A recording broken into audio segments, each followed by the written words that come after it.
तेज में एक मरतबा फिर खुशामदीद। गुजरात में दरियाए चनाब के करीब सिक्योरिटी फोर्सेस के रेस्क्यू कैंप पर दहशतगर्दों के हमले में 7 फौजी जवान और 1 पुलिस अहलकार शहीद हो गए। ISPR के अलामिया के मुताबिक अलसुब दरियाए चनाब के करीब रेस्क्यू कैंप पर मुसल्लह अफराद ने फायरिंग की, जिससे सिक्योरिटी फोर्सेस के 7 जवान और 1 पुलिस अहलकार शहीद हो गया। फायरिंग से 5 जवान जख्मी भी हुए।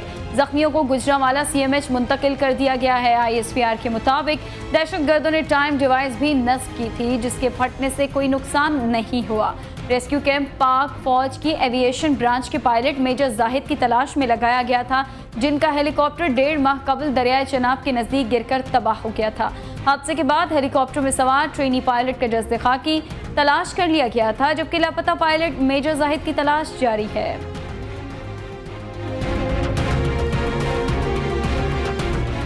दफा पाकिस्तान लॉन्ग मार्च के शुरका इस्लामाबाद की तरफ रवां दवा है। जुलूस के शुरका पर खुदकुश हमला या दहशतगर्दी के खदशे के बायस हाई अलर्ट कर दिया गया है। वजारत दाखिला के मुताबिक रैली के शुरका पर खुदकुश या रिमोट कंट्रोल हमले और दहशतगर्दी की कार्रवाई के इम्कान के पेश नज़र कानून नाफिज करने वाले इदारों को हाई अलर्ट कर दिया गया है।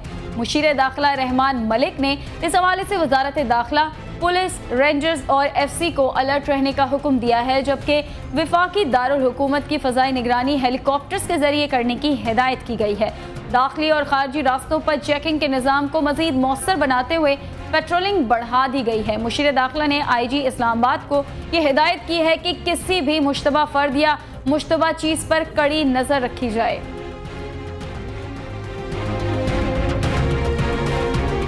और कराची पोर्ट और बिन कासिम बंदरगाह पर नेटो कंटेनर्स की क्लियरेंस और सिक्योरिटी का तरीक़ाकार तय कर लिया गया है। कस्टम हुक्काम ने सलाला हमले से पहले आए कंटेनर्स की दोबारा स्क्रीनिंग का फैसला किया है। कराची पोर्ट के ज़राए के मुताबिक कस्टम्स हुक्काम ने नेटो कंटेनर्स क्लियरेंस का तरीक़ाकार जारी कर दिया है, जिसके तहत नेटो कंटेनर्स की क्लियरेंस बाकायदा तौर पर शुरू हो जाएगी। ज़राए के मुताबिक 27 नवंबर हमले से पहले आए कंटेनर्स को दोबारा पोर्ट में भेजकर उनकी सिरे से चेक की जाएंगी और उनका वज़न और स्क्रीनिंग का फैसला भी किया जाएगा, जबकि तरीक़ाकार के तहत पोर्ट से निकलने के बाद कंटेनर्स को सिंध की हुदूद में रेंजर्स की सिक्योरिटी फराहम की जाएगी।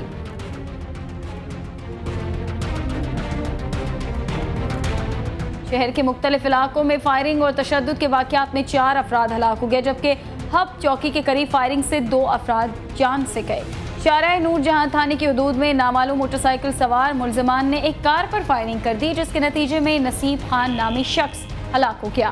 भैंस कॉलोनी गली नंबर 12 से एक नौजवान की तशद्दुद ज़दा लाश बरामद हुई, जिसकी फौरी तौर पर शनाख्त नहीं हो सकी। इंडस्ट्रियल एरिया के इलाके में ज़ेरे तामीर कंपाउंड में पानी के टैंक से नौजवान की तशद्दुद ज़दा लाश मिली, जिसे इनायत के नाम से शनाख्त किया गया।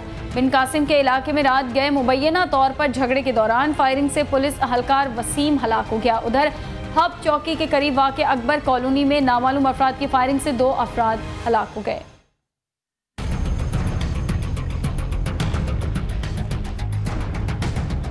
चीफ जस्टिस ने बलूचिस्तान हुकूमत से ये कहा है कि वो खुफिया इदारों के सरबराहों को तलब करके लापता अफराद का मामला हर सूरत हल करें। बलूचिस्तान बदअमनी केस की समाअत के दौरान अपने रिमार्क्स में उन्होंने कहा कि लापता अफराद के लवाहिकीन को जवाब देने के लिए उनके पास अल्फाज नहीं।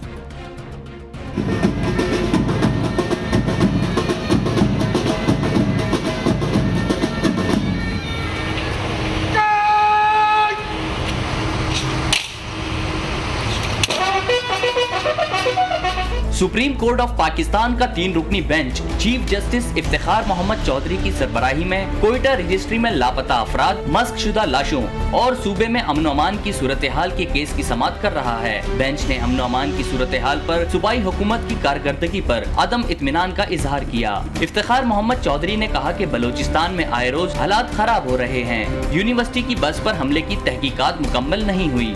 चीफ जस्टिस ने मजीद कहा कि हर तीसरे आदमी को गायब करने में FC मुलविस है, जिस पर सेक्रेटरी दाखिला ने ये तासुर गलत करार दिया। सूबे में गैर कानूनी गाड़ियों की भरमार पर चीफ जस्टिस खासे बरहम दिखाई दिए। चेयरमैन FBR ने बेंच को बताया कि अब तक 200 गैर कानूनी गाड़ियां पकड़ी गई हैं, जिस पर चीफ जस्टिस ने कहा कि सूबे में 1 लाख से ज्यादा गैर कानूनी गाड़ियां मौजूद हैं। चीफ जस्टिस ने एडवोकेट जनरल से कहा कि वो सिर्फ लापता अफराद की बाजियाबी से मुताल्लिक बात करें। एडवोकेट जनरल अमानुल्लाह कंडरानी ने कहा कि वजीर आजम और आर्मी चीफ के साथ 2 अलग अलग इजलास हुए, जिनमें लापता अफराद की बाजियाबी की कोशिशें तेज करने का फैसला किया गया। एडवोकेट जनरल ने बताया कि ज्यादातर लापता अफराद फरारी कैंपों में मौजूद हैं, जिस पर चीफ जस्टिस ने इन्हें शवाहिद पेश करने की हिदायत की। और यहाँ शामिल करेंगे एक ब्रेकिंग न्यूज के फैसलाबाद में लड़की ने बाप को गोली मार दी। एक बार फिर आपको बताएं कि फैसलाबाद के इलाके बिलाल टाउन में ये वाक़या पेश आया, जहां एक लड़की ने बाप को गोली मार दी है। इस वाक़े की तफसीलात जानेंगे अपने नुमाइंदे शफीक आमिर से। शफीक, बताइएगा क्यों इतना इंतहाई इकदाम उठाया गया इस लड़की की जानिब से? जी, ये थाना बटाला कॉलोनी में ये अफसोसनाक वाक़या पेश हुआ है, जहां 15 साल लड़की ने अपने आशना के साथ मिलकर अपने वालिद को गोली मार दी है। हमारे राय से हमें पता चला है कि उसका बाप जो था उस वक्त घर में मौजूद था और इसने एक भ्रमण जगह था कि डकैती के दौरान डाकू आए हैं, उन्होंने फायरिंग कर दिया, जिससे इनका वालिद जो है ये हलाक हो गया है। लेकिन यहाँ मैं आपको बताऊँ को पुलिस जब जाए वकुआ पर पहुंची तो उसने इन्वेस्टिगेशन की तो लड़की और जो थी उस असली समेत जो है ये गिरफ्तार हो गई है। असली लड़की ने जिस पिस्तौल से फायरिंग की थी वो पिस्तौल भी मिल गया है और लड़की ने इकरार भी कर लिया है कि मैंने अपने आशरा जो बशारत था इसके साथ मिलकर अपने बाप को कत्ल किया है। जी, अच्छा, ये बताइएगा कि लड़की के खिलाफ कोई मुकदमा दर्ज हुआ है और घर के दीगर अफराद के हवाले से बताइएगा कि जब ये वाक़या पेश आए तो दीगर अफराद कहाँ मौजूद थे? जी, घर में सिर्फ उसका वालिद ही वजूद होता था, उसका अकेला बाप था, बाकी उसके जो वालदा थी वो घर में नहीं थी। ये दोनों आपस में शादी करना चाहते थे लेकिन वालिद इसके ऊपर राजी नहीं था। 12 साल के बाद आज उसने मौका उसे मिला तो उसने अपने आशना को बुलाया और आते ही उसने अंदर फायरिंग कर दी और जिसके बाद वो आशना जो था ये तो फरार हो गया। लेकिन लड़की घर में मौजूद थी, इसके पास पिस्तौल भी जो था वो मौजूद था और पुलिस जब जाए पुलिस ने कहा कि तो पुलिस जब जाए वकुआ पर पहुंचे तो पुलिस ने अपने तरीके से इन्वेस्टिगेशन की तो लड़की ने करार भी कर लिया और जिस पिस्तौल से इसने अपने बाप को गोली मारी वो भी उससे बरामद हो गया है। फैसलाबाद के इलाके बिलाल टाउन में एक अफसोसनाक वाक़या पेश आया, जहां एक लड़की ने अपने बाप को गोली मार कर कत्ल कर दिया। अपडेट करते हमारे नुमाइंदे शफीक आमिर, आपका बहुत शुक्रिया। कुछ बात करेंगे मौसम की। महकमा मौसमियात ने आइंदा 24 घंटों के दौरान मुल्क के कई इलाकों में बारिश का इम्कान जाहिर किया है। महकमा मौसमियात ने खैबर पख्तूनख्वा, बालाई वस्ती पंजाब, कश्मीर, सिंध के साहिली इलाकों, शिमाल मशरकी बलूचिस्तान और गिलगित बल्तिस्तान में गरज चमक के साथ मजीद बारिश की पेशगोई की है, जबकि मुल्क के दीगर इलाकों में मौसम गर्म और खुश्क रहेगा।